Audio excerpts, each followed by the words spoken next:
This video is powered by Goalie Guild Gaming. G3 has partnered with us to make these videos possible and are dedicated to supporting esports goalies around the world. Make sure you check them out at goalieguildgaming.com. Hello and welcome to NHL 22. Every year since the beginning of time, we've released a basic positioning video.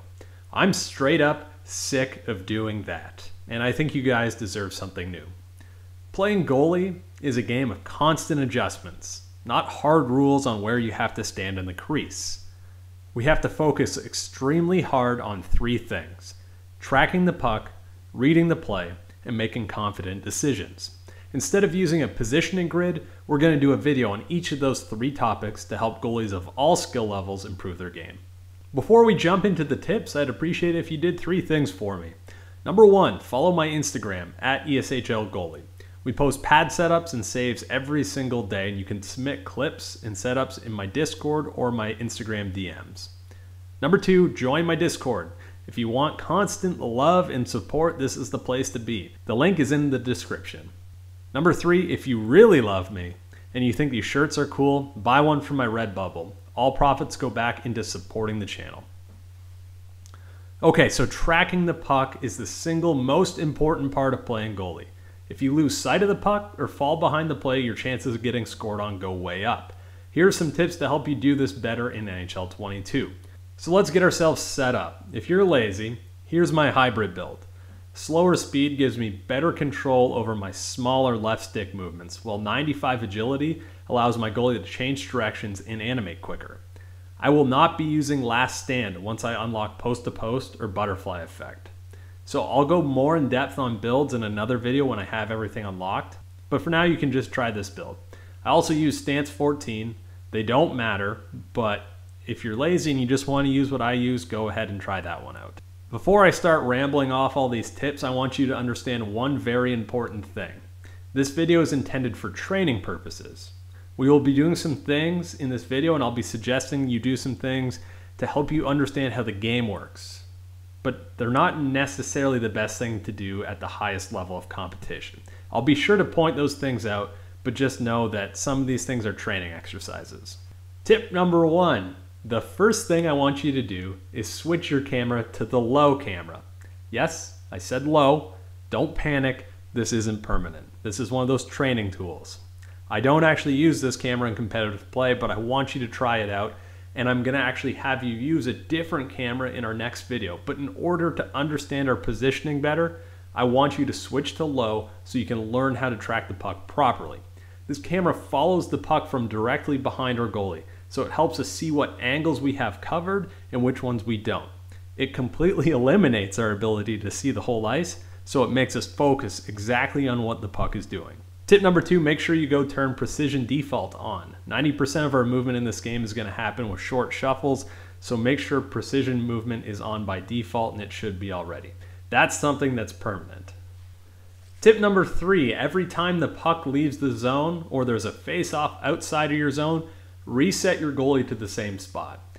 Whether that's in the middle of your crease or with your back on the crossbar, reset yourself to the exact same spot. That way, you know exactly where your goalie starts from every single time the puck enters the zone, and you won't put yourself behind the play right out of the gate. This also will help train your thumbs on how hard you need to press the left stick to go certain distances.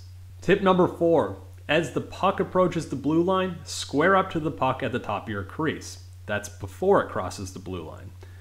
When the puck first enters the zone, there's no open players near the sides of your net or in the slot, so you shouldn't need to be deep in your crease. This makes it so that if there's a quick snipe from inside the blue line, we already have the angle cut down. Tip number five, the further away the puck is from your goalie, the less you have to move to be square. The closer it is, the more you have to move to be square. When you overplay the puck too much when it's at the blue line, you're going to get sniped cross grain. This applies to your depth too. The further out of your net you are, the closer you are to the puck, so the more you're going to have to move to cover the angle. You need to find the right balance, and honestly, you really shouldn't have to come too far out of your crease. In NHL 21 and 22, you do have to play a little more aggressively though. Tip number six, understand the midline effect for goalies. The closer the puck is to your goalie's midline, that's your helmet and your chest, the better chance you have to save it. That's because you have to reach less. Reaching takes time, and the harder the shot is, the less time you have to reach. The softer the shot, the more time you have. Tip number 7, when the puck is near the sides of your net, you don't have to be as aggressive. See this oval diagram to understand how we track the puck as it moves down to the sides of our net. You really only need to have a leg overlapping the post to be able to save shots from the corner. Tip number 8, in order to track the puck efficiently, use small pushes on the left stick to make micro shuffles. I find a lower speed, 86 and under, and higher agility gives me more control over this movement. The goal is to keep the puck in line with your goalie's helmet, which is why we're training on the low camera. As you see the puck cross your midline, make a small adjustment to square yourself up. Again, the further the puck is away from your goalie, the further you can allow the puck to come across your body before making that adjustment. But the closer the puck gets, the faster and more aggressive you have to be with those adjustments. Tip number 9, use speed boost when you need to make aggressive adjustments. By default, this is activated by clicking and holding the left stick, that's L3. I use my console accessory settings to move this to right bumper or R1. It does not activate on half pushes with the left stick, so you can hold it down most of the time as long as you're not accidentally doing a full push on the left stick, and you can activate both movements with either a half push for the slow movement or a full push for the aggressive push. Again, as long as you're not accidentally taking big aggressive strides, you can hold it most of the time. Eventually, you're going to learn the scenarios where you can kind of just let it go out of sheer experience and feel. Tip number 10, pay attention to the puck carrier's forehand. In NHL 22, forehand shots are harder than backhand shots. Forehand passes are also way harder and more accurate than backhand passes. As you track the puck, make your adjustments by slightly favoring the forehand side of the puck carrier, and you'll have more time to react to the backhand shots and as well as the passes. Tip number 11, avoid using the right stick butterfly slides to start out. I suggest you take your thumb completely off the right stick so you remove the temptation to use it. Learn what you can save while just standing up and moving around and using normal movement and speed boost. There are uses for the right stick, especially in competitive play, but by only standing up to make saves, you're going to learn when you need those aggressive pushes. It's needed way less than you think. And remember, we're training right now, not competing. Tip number 12, if a shot comes and you're square to the puck, stop moving. Setting your feet gives you a slight boost to save ability. If you're not square, obviously you need to move into position. If you get a save animation while your feet are moving, your momentum will carry your body in whatever direction you were moving at the time of the shot. This can help you move into saves and make some pretty nice sliding split saves, or it can burn you if you get caught moving the wrong way. Tip number 13, drop the butterfly and hold it on point shots and low shots. This will allow you to slide in front of rebounds easier and cover up loose pucks after scrambles in front of the net. A pro tip for deflections. The closer you are to the person deflecting the puck, the less room the puck has to travel, increasing your chances for a save. Tip number 14, when the puck is bouncing around in front of you and when you're faced with pure chaos, force yourself to be patient. In NHL 22, this happens actually a lot. There's a lot of loose pucks, so you need to work on this. It's really easy to lose sight of the puck and start swinging around in butterfly, especially in the low camera. That's why we're using it. We got to train our brain and our thumbs. When there's a scramble for a loose puck, either stand still or sit still in butterfly.